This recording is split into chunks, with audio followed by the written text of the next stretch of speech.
찬양대의 찬양을 하나님이 기뻐 받으신 줄 믿습니다. 이 시간 우리가 옆에 분과 이렇게 인사하겠습니다. 주님의 평강이 함께 하시기 바랍니다.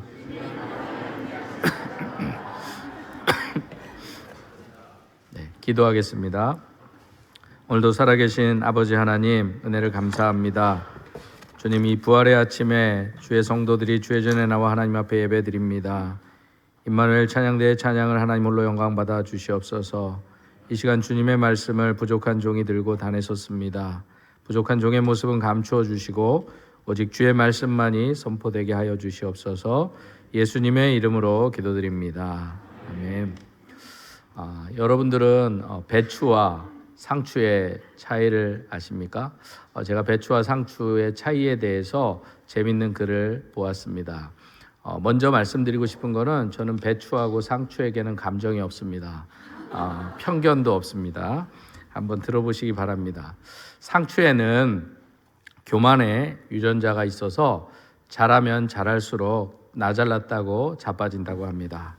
그래서 아무리 자라고 자라도 이 상추는 속이 들지 않습니다. 나는 나, 너는 너라는 것입니다.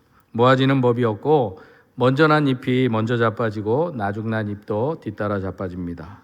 더욱이 비가 오고 바람이 불면 더 빨리 더 쉽게 자빠지는 것을 보게 됩니다. 그러나 이와는 반대로 배추에는 감사의 유전자가 있다고 합니다. 그래서 자라면 자랄수록 속이 가득 차게 된다는 것입니다. 그리고 먼저 난 잎이 나중 난 잎을 늘 감싸준다고 합니다. 서로 보듬어주고 서로 감사해야 하고 서로 겸손해야 한다고 합니다. 비가 오고 바람이 불면 더 서로를 감싸준다고 합니다. 여러분들은 어떻게 생각하십니까? 그런데 우리 삶을 보면 꼭 그런 건 아니지만 상추처럼 살아가시는 분도 있고 배추처럼 살아가는 분들도 있습니다. 바라기는 우리 도원동교회 성도님들이 어떠한 일이 있더라도 서로를 감싸주며 서로를 이해하며 용납할 수 있는 배추와 같은 삶을 살아가시면 좋을 것 같습니다. 그런 의미로 옆에 분들과 아침에 좀 죄송하지만 이렇게 인사했으면 좋겠습니다. 우리 배추처럼 삽시다. 네. 성경에는 없는 얘기니까 진리의 말씀 붙잡듯이 살지는 않으셔도 됩니다. 오늘 본문은 하나님을 믿노라 하며 또 하나님께서 늘 함께 계심을 믿음으로 고백했음에도 불구하고 여전히 그의 삶 가운데 고난이 끊이지 않았던 한 인물이 등장합니다. 우리가 잘 알고 있는 요셉입니다. 그런데 요셉은 하나님이 함께 계시는데 하나님이 눈뜨고 보고 계시는데 정직했거든요. 형들이 아버지의 양들을 잘 돌보지 않는 것들을 아버지에게 정확히 이야기했을 뿐입니다. 또 하나님이 친히 주신 꿈을 부모와 형제들에게 이야기했을 뿐인데 형제들에게 미움을 사서 팔리게 됩니다. 또한 보디발의 아내에게는 하나님이 살아계심에도 불구하고 유혹을 당하고 모함까지 당하게 됩니다. 하나님이 살아계시는데 자기가 도와준 술 맡은 관원장이 이 요셉을 까마득히 잊어버리는 일들이 일어났던 것입니다. 그런데 오늘 본문 속에서 살펴보는 요셉은 놀랍게도 자신이 당하는 이 모든 고난이 또한 이러한 시간들이 하나님의 섭리와 계획 속에서 일어났음을 고백하고 있습니다. 그래서 특히 자기를 시기하여 팔아넘긴 형들의 잘못조차도 하나님의 섭리였다라고 고백하고 있습니다. 따라서 오늘 본문을 통해 요셉이 아픔 가운데에서도 고백했던 이 하나님의 섭리가 어떠한 섭리인지에 대해서 말씀의 은혜를 나누고자 합니다. 오늘 본문 4절과 5절의 말씀입니다. 요셉이 형들에게 이르되 내게로 가까이 오소서. 그들이 가니 이르되 나는 당신들의 아우 요셉이니 당신들이 애굽에 판 자라. 당신들이 나를 이곳에 팔았다고 해서 근심하지 마소서. 한탄하지 마소서. 하나님이 생명을 구원하시려고 나를 당신들보다 먼저 보내셨나이다. 그런데 사실 이 말씀은 요셉이 지금 형들에게 자신을 팔아넘겼지만 하나님이 함께 계셔서 그 고난 가운데서 내가 이기고 승리할 수 있었음을 고백하는 말씀이 아닙니다. 이 말씀은 요셉의 형들이 자신을 팔아넘긴 것조차도 우연이 아니라 하나님의 계획하심이었다라는 것을 고백하고 있는 것입니다. 하나님께서는 형들의 악행과 요셉의 아픔보다 미리 어떠한 특별한 목적을 가지고 이 일을 진행하셨음을 고백하는 것입니다. 그런데도 요셉은 지금까지 자신이 겪어야 했던 고난과 어려움의 시간들과 특별히 자신을 알아보지 못하는 형들 앞에서 감정을 주체하지 못하고 복받쳐 눈물을 흘립니다. 그러나 결론적으로 그는 이 하나님의 목적과 섭리를 깨달았기에 미워할 수밖에 없었던 이 형들을 용서할 수밖에 또 없는 그런 자가 되었던 것입니다. 그런데 반면에 요셉의 형들은 이 사건에 앞서서 기근이 들자 애굽으로 내려와서 식량을 사러 왔을 때 그들이 당하는 고난 앞에서 이 요셉을 구덩이에 넣었던 일들을 회상하면서 창세기 42장 21절에서 이렇게 말합니다. 그들이 서로 말하되 우리가 아우의 일로 말미암아 범죄하였도다. 그가 우리에게 애걸할 때에 그 마음의 괴로움을 보고도 듣지 아니하였으므로 이 괴로움이 우리에게 임하였도다. 요셉의 형들은 자신이 지금 당하는 고난이 과거에 요셉에게 저지른 잘못 때문이었다라는 것을 고백하고 있는 것입니다. 자신들이 처한 이 어려움이 인과응보의 결과였다라고 이야기하는 것입니다. 그러나 요셉은 자신에게 일어난 이 모든 일에 그 배후에 하나님이 계셨음을 오늘 보면 5절과 7절에 두 번씩이나 이렇게 말합니다. 5절입니다. 당신들이 나를 이곳에 팔았다고 해서 근심하지 마소서, 한탄하지 마소서. 하나님이 생명을 구원하시려고 나를 당신들보다 먼저 보내셨나이다. 7절입니다. 하나님이 이 큰 구원으로 당신들의 생명을 보존하고 당신들의 후손을 세상에 두시려고 나를 당신들보다 먼저 보내셨나니라고 말합니다.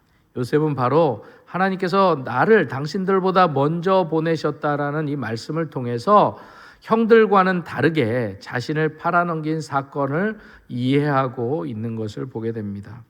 이처럼 요셉은 자신에게 일어난 모든 일이 하나님의 계획하심 가운데 진행되었음을 고백하고 있는 것입니다. 그리고 그가 깨달은 이 깨달음으로 인해서 가진 유익 중에 하나가 바로 형제들을 용서할 수 있게 된 것입니다.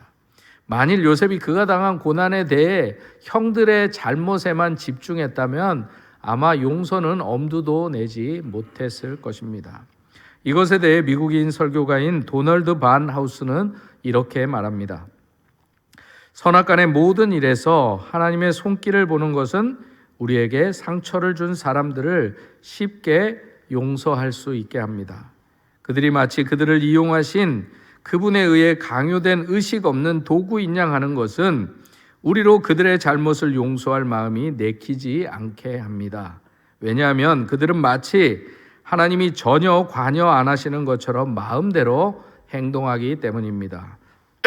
그러나 요셉은 그의 형제들의 의도를 파기하시는 하나님의 손길을 보았기 때문에, 그리고 그는 형제들의 의도가 무엇이든지 하나님이 형제들의 악행을 그분 자신의 은혜로운 목적을 성취하기 위해 사용하셨기 때문에 형제들을 즉시 용서했을 뿐만 아니라 그들에게 근심하지 말고 한탄하지 말도록 간청할 수 있었습니다.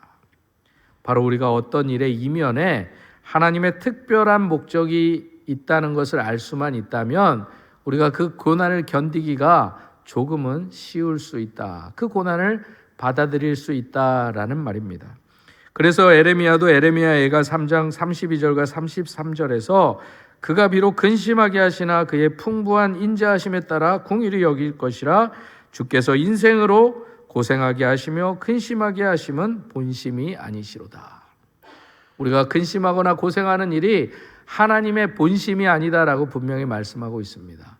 그것만 우리가 정확히 믿고 알 수만 있다면 우리에게 당하는 그 어떤 고난과 아픔도 우리도 요셉처럼 이기고 승리할 수 있다는 것입니다. 미국의 기업가인 강철왕 앤드류 카네기는 주위에 자신보다 능력이 뛰어난 인재를 많이 가진 기업가로 유명한 사람이었습니다.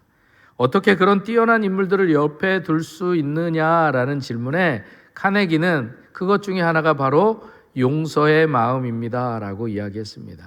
그리고 그가 그런 마음을 가질 수 있게 된 하나의 계기가 있는데 그것에 대해서 그는 이렇게 말합니다. 그가 20대 초반이었을 때 그가 일하던 회사에서 그가 공금을 받아서 옮기는 일을 감당했다고 합니다. 그런데 어느 날 많은 공금을 가지고 기차를 탔는데 너무 피곤해서 기차 난간에서 잠시 졸게 되었습니다. 문득 정신을 차려보니 손에 들고 있었던 가방이 떨어진 것입니다. 졸다가 열차 밖으로 가방을 떨어뜨리게 된 것이었습니다.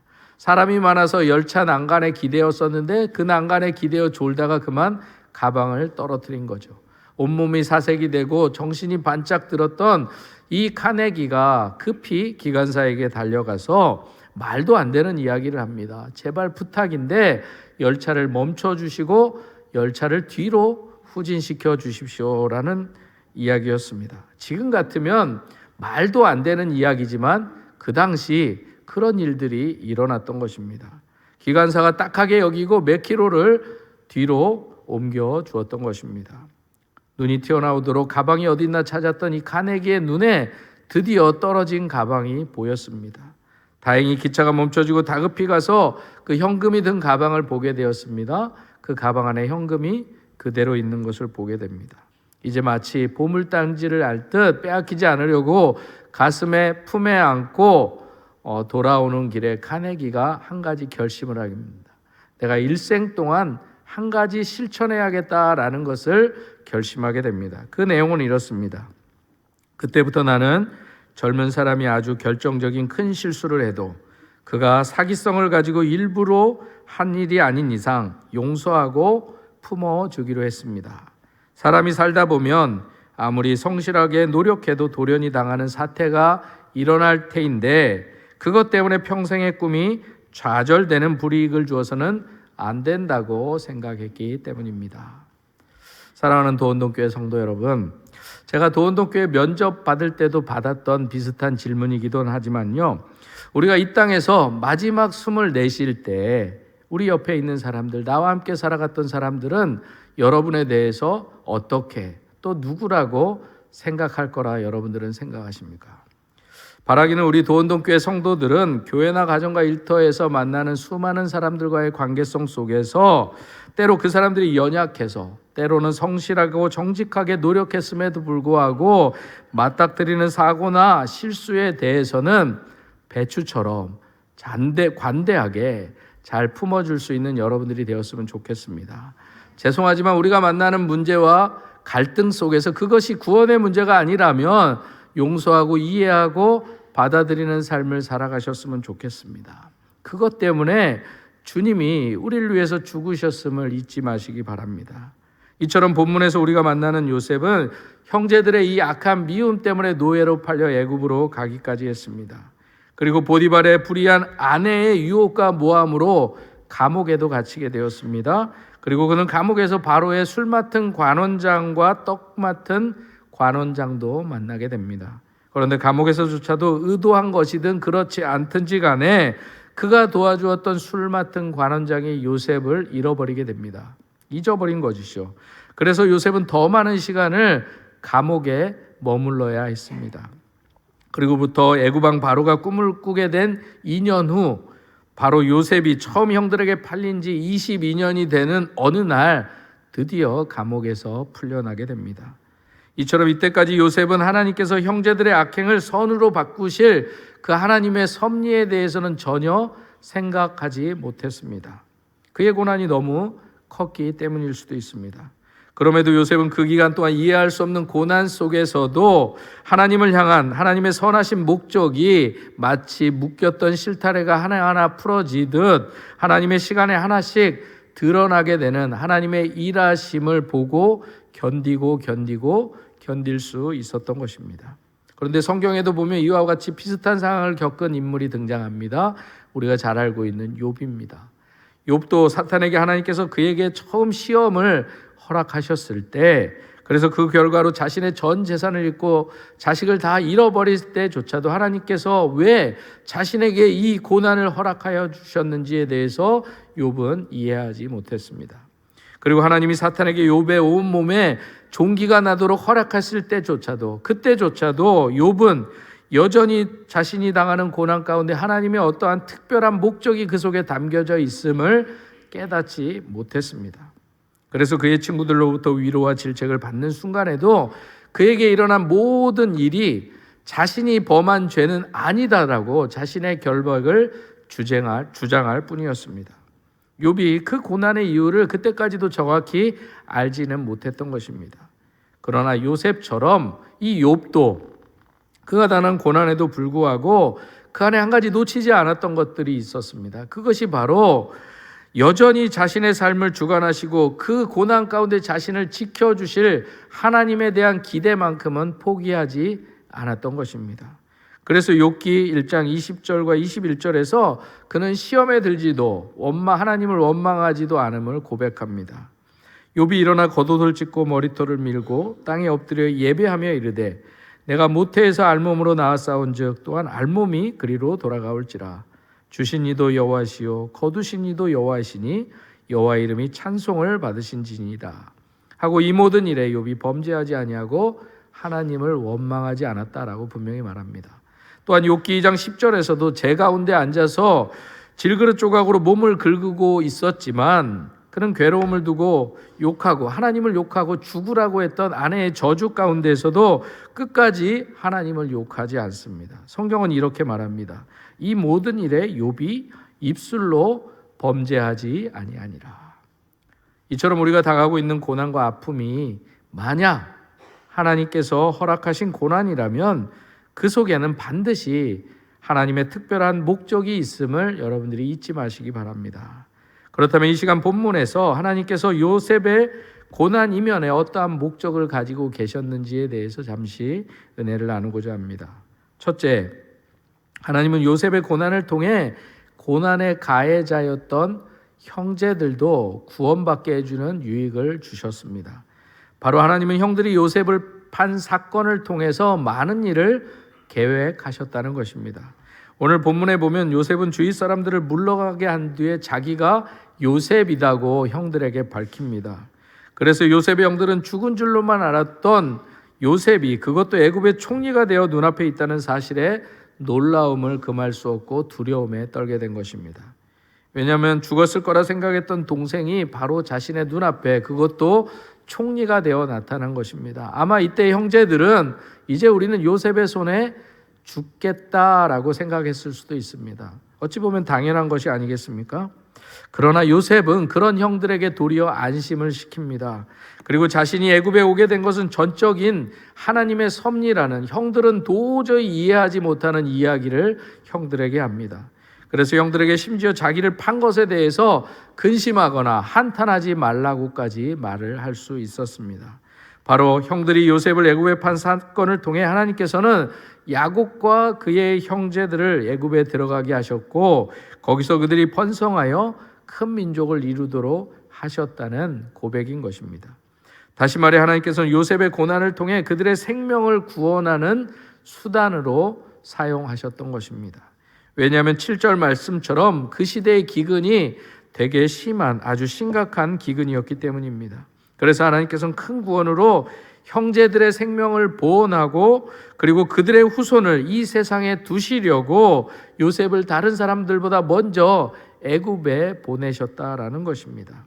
만약 하나님이 그렇게 하지 않으셨다면 야곱의 가정은 아마 그곳 그 땅에서 굶어 죽을 수도 있었을 것이라는 것입니다. 그래서 요셉은 형들의 악한 행동이 결과적으로는 생명을 구원하는 하나님의 일하심이었다라고 고백하고 있는 것입니다. 이처럼 하나님께서는 요셉의 인생을 애굽으로 인도하셔서 그가 당하는 모든 고난을 통해서 결국 살아계신 하나님의 일하심을 보여주고 있는 것입니다. 그리고 요셉의 삶을 인도하신 하나님께서는 오늘 우리 삶도 인도하고 계신다고 말씀하십니다. 혹여 지금 여러분 가운데 이해할 수 없는 고난 앞에 계신 분들이 있습니까? 심지어 그 고난의 끝이 보이지 않아 괴로워하며 아파하는 분들이 계십니까? 그렇다면 이 시간 그 고난과 고통이 무의미한 것이 아님을 믿을 수 있기를 소망합니다. 그래서 여러분들이 참아내고 있는 그 고난의 시간들이 여러분들에게 살아계신 하나님을 드러내기 위한 하나님의 계획이고 하나님의 방법이고 하나님의 섭리임도 믿을 수 있기를 바랍니다. 그러기 위해서 그 아픔과 절망에 눈이 가 있는 여러분들의 눈을 들어, 여러분들의 믿음의 눈 들어 하나님을 바라볼 수 있기를 소망합니다. 그리고 그 어려움이 여러분들을 포함한 여러분들과 관계한 모든 사람들을 더 큰 아픔과 고난에서 구해내기 위한 하나님의 계획임도 믿을 수 있기를 바랍니다. 다윗도 시편 119편 67절에서 이렇게 말합니다. 고난당하기 전에는 내가 그릇 행하였더니 이제는 주의 말씀을 지키니이다. 여러분들 또한 그 고난에서 일어나서 주의 말씀을 붙잡기를 소망합니다. 둘째로 하나님께서는 요셉의 고난을 야곱의 가족뿐만 아니라 다른 생명들을 구원하는 도구까지 사용하셨습니다. 요셉은 5절에서 말씀합니다. 하나님이 생명을 구원하시려고 나를 당신들보다 먼저 보내셨나이다. 물론 이 사실을 처음엔 요셉도 몰랐습니다. 형들은 더더욱 알지 못했습니다. 그러나 요셉은 그의 고난을 통해 자기 삶을 인도하신 하나님의 살아계심을 고백하면서 그 고난에 특별한 하나님의 목적이 있음을 말씀하고 있습니다. 그것은 바로 자신이 애굽의 종으로 팔렸던 사건은 요셉의 형제들뿐만 아니라 그들의 자손을 세상에 살아남게 하시려는 하나님의 구원의 은총이었다라는 것을 고백합니다. 그러면서 앞으로 5해나 남은 흉년에 대비해 아버지 야곱과 남은 식솔들을 모두 애굽으로 이주하도록 배려합니다. 요셉은 형들을 용서하면서 동시에 자신을 애굽의 총리로 삼으신 하나님의 특별한 섭리를 깨닫게 된 것입니다. 요셉은 고난을 넘어서 자기에게 주어진 복이 다른 생명까지도 구원하고자 하시는 하나님의 일하심을 확신할 수 있었던 것입니다.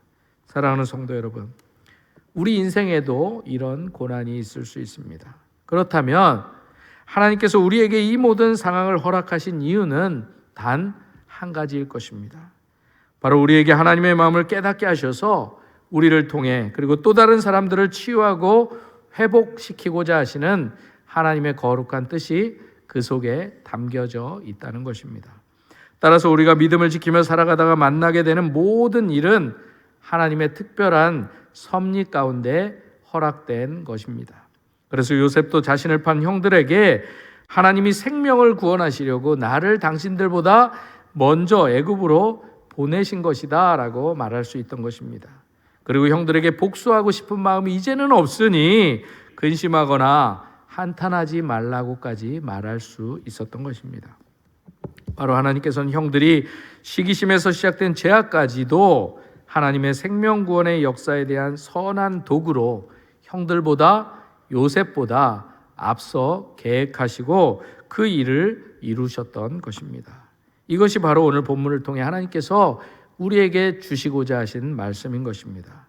형들은 요셉을 미워해서 팔아버렸지만 하나님은 그 일을 야곱 가족의 생명과 그 당시 고대 근동의 많은 사람의 생명을 극심한 기근으로부터 구하는 도구로 삼으셨던 것입니다.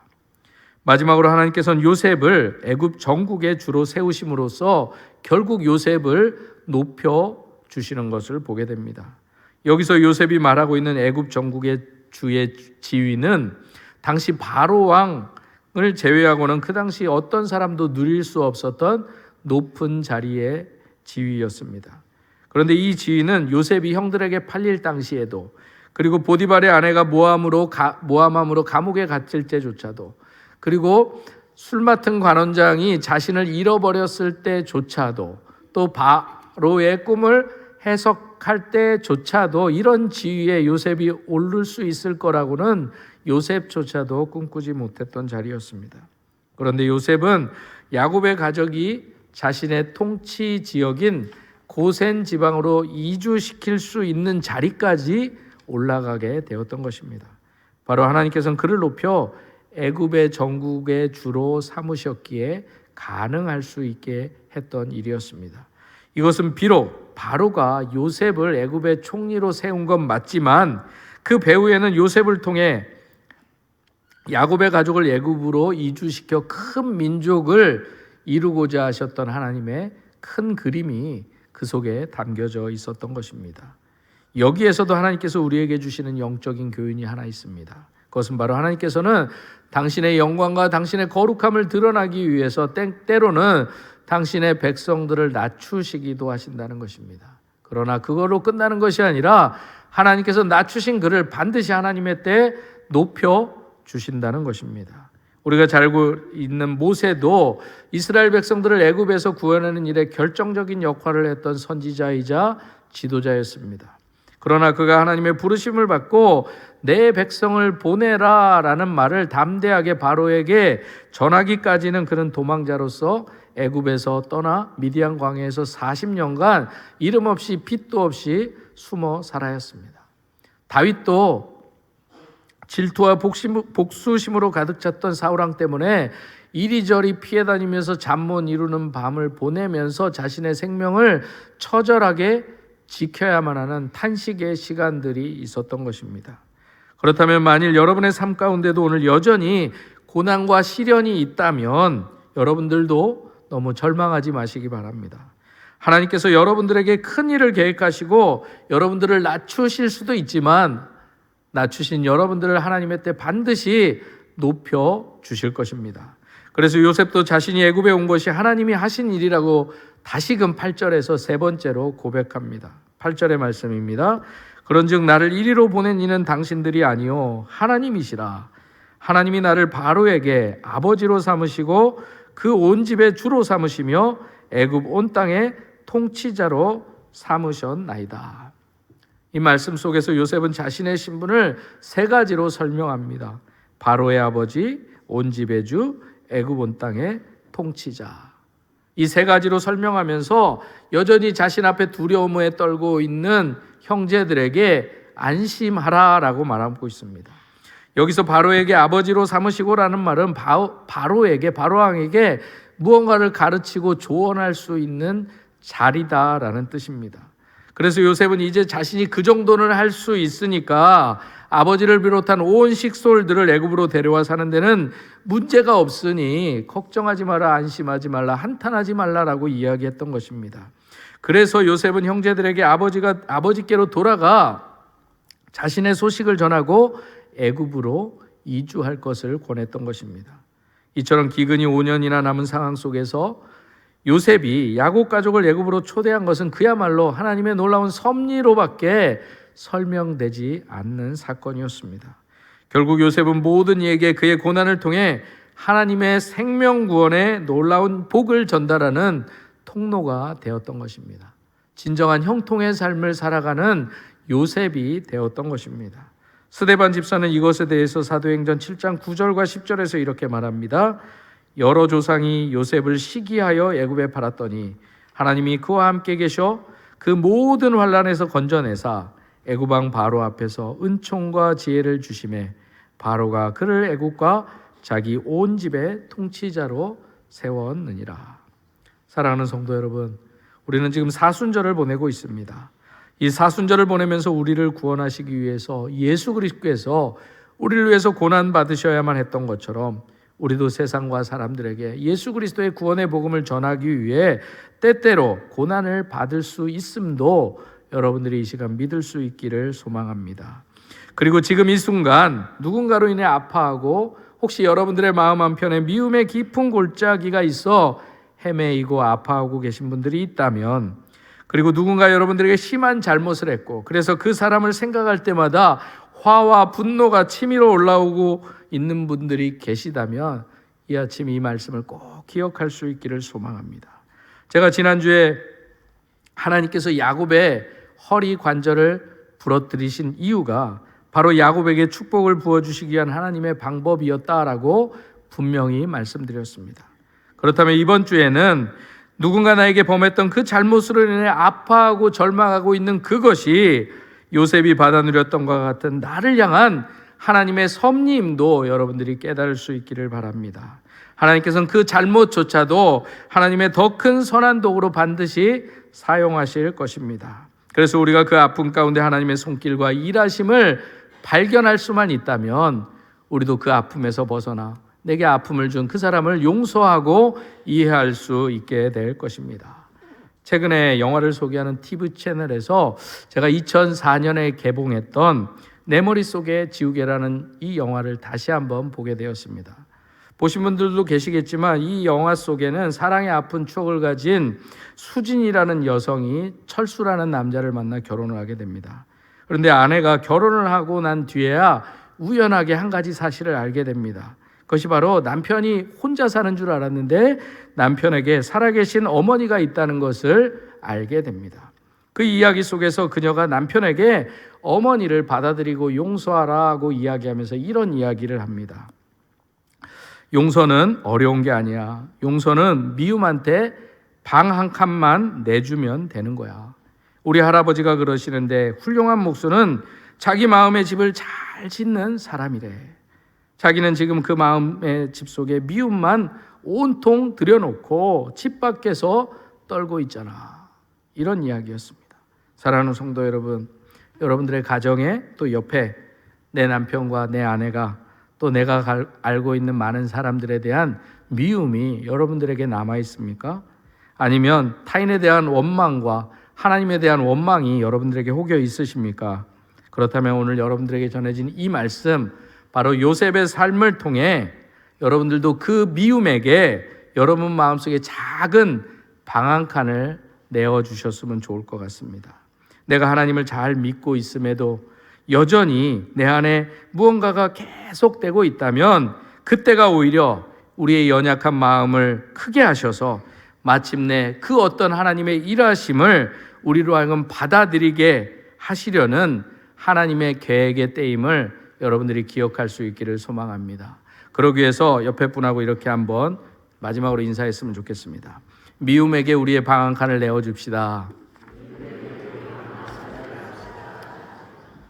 이렇게 요셉은 자신이 당한 고난을 생명 구원을 위한 하나님의 섭리로 이해하고 믿게 되었습니다. 그래서 형들에 대한 원망을 벗어버리고 그들을 용서할 수 있었습니다. 하나님은 오늘 고난을 통해 복을 받기에 합당한 인격으로 우리도 빚으시고 다듬기를 원하고 계십니다. 바라기는 여러분 모두가 우리 인생에도 하나님의 섭리가 반드시 있음을 믿음으로 고백할 수 있기를 소망합니다. 그래서 요셉처럼 악을 선으로 이기며 용서하는 삶을 하나님 주신 힘과 능력으로 살아내는 저와 여러분이 될 수 있기를 주님의 이름으로 축복합니다. 기도하겠습니다. 오늘도 살아 역사하시는 거룩하신 아버지 하나님, 우리 안에 이해될 수 없는 고난 앞에서 절망하는 자들이 있습니까? 하나님, 오늘 요셉의 삶을 보게 하여 주시고 알게 하여 주시고 요셉의 삶에 다가오셨던 그 하나님, 우리들의 삶의 자리에도 다가오셔서 이해할 수 없는 아픔과 고난이 하나님의 선한 도구를 위한 하나님의 계획하심을 알게 하여 주시고 우리도 우리 안에 있는 문제에만 집중하지 않게 하여 주시고 나를 통해서 일하실 하나님을 기대하며 나아감으로 미움 속에 사로잡혀 있었던 나의 마음을 내려놓고 그 안에 누군가를 받아들이고 용납할 수 있는 넉넉한 마음을 허락하여 주셔서 우리도 주님 믿는 사람들인데 주님 닮아가는 삶 살아낼 수 있도록 주님 역사하여 주시옵소서. 예수님의 이름으로 기도드립니다. 아멘. 다 함께 일어나셔서 봉헌송 올려드리겠습니다. 나의 생명을 드리니 주 영광 위하여 사용하옵소서. 내가 사는 날 동안에 주를 찬양하며 기쁨의 제물을 드리니 나를 받아주소서.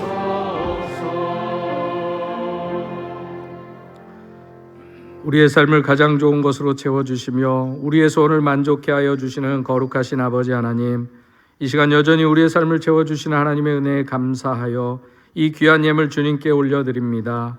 우리의 마음 다한 정성과 헌신으로 구별하여 드리는 11조와 감사와 주일원금과 장학과 선교와 구제연금을 기뻐받아 주시옵소서. 주님, 이 예물, 이 귀한 믿음과 우리의 헌신을 기뻐받아 주시고 이 예물을 통해 생명구원의 귀한 뜻을 우리를 통해 이루어가 주시옵소서. 사랑의 아버지 하나님, 이 시간 드리고 싶지만 드릴 것이 없어 애통하는 심령 가운데 풍성한 은혜를 베풀어 주사 저들 또한 감사로 풍성하게 기뻐 드릴 수 있는 넉넉함을 허락하여 주시옵소서. 우리에게 한량없는 자비하심으로 다가오시는 아버지 하나님, 이 시간 우리 안에 주님의 참된 평강과 은혜를 허락하여 주시기를 간절히 소망합니다. 이 세상을 살아가면서 우리는 넘지 못할 현실과 여건에 무력감과 허탈감을 느낄 때가 많이 있었음을 고백합니다. 우리의 힘으로는 도저히 해결할 능력이 없어 눈물과 탄식으로 살아갈 때도 있었습니다. 그래서 주님께서 우리와 함께 하시고 우리를 도와주시고 길을 열어주실 것을 믿고 신뢰하며 나아가지만, 때로는 변하지 않는 우리의 환경으로 인해 우리의 작은 믿음이 무너져 주님을 외면하거나 의심할 때도 있었습니다. 이 시간 우리의 힘과 능력이 되신 하나님께서 우리의 믿음 없음을 불쌍히 여겨주시고 주님의 강하신 오른손으로 붙들어 주시사 세찬 폭풍우 속에서도 우리의 가정을, 우리의 일터를, 우리의 자녀들의 세대를 지켜주시옵소서. 그리하여 우리를 포기하지 아니하시는 주님만 온전히 바라보는 삶 살게 하여 주시옵소서. 여호와 라파 치료의 아버지 하나님, 이 시간 육신의 연약함으로 아파하는 도원동교회 귀한 성도님들의 이름을 주님 앞에 올려드립니다. 장기님 권사님 폐암과 허리 통증으로, 유치영 집사님 전립선암으로, 김은숙 권사님 골절로, 또 연로하여 병석에 누우셔서 투병 중에 귀한 성도님들이 많이 계십니다. 주님, 이분들을 기억하사 긍휼의 은혜, 치유의 역사를 베풀어 주옵소서. 저들의 삶의 자리에 찾아가 주셔서 그들의 상한 육신을 친히 만져 주셔서 예수 이름으로 치유와 회복을 선포하고 경험케 하여 주시옵소서. 이 시간 또한 일평생 눈물의 기도와 온마음 다한 헌신으로 주의 교회를 섬기셨지만 육신의 연약함으로 인해 함께 나와 예배드리지 못하는 귀한 믿음의 어르신들에게 치유와 회복의 역사를 베풀어 주셔서 저들도 함께 나와 예배드림의 기쁨을 누리게 하여 주시옵소서. 우리의 예배와 우리의 모든 헌신과 이 예물을 연락하여 주시고 치유와 회복의 역사를 이루고 용서하는 삶 살도록 인도하여 주실 하나님을 기대하오며 예수님의 이름으로 기도드립니다.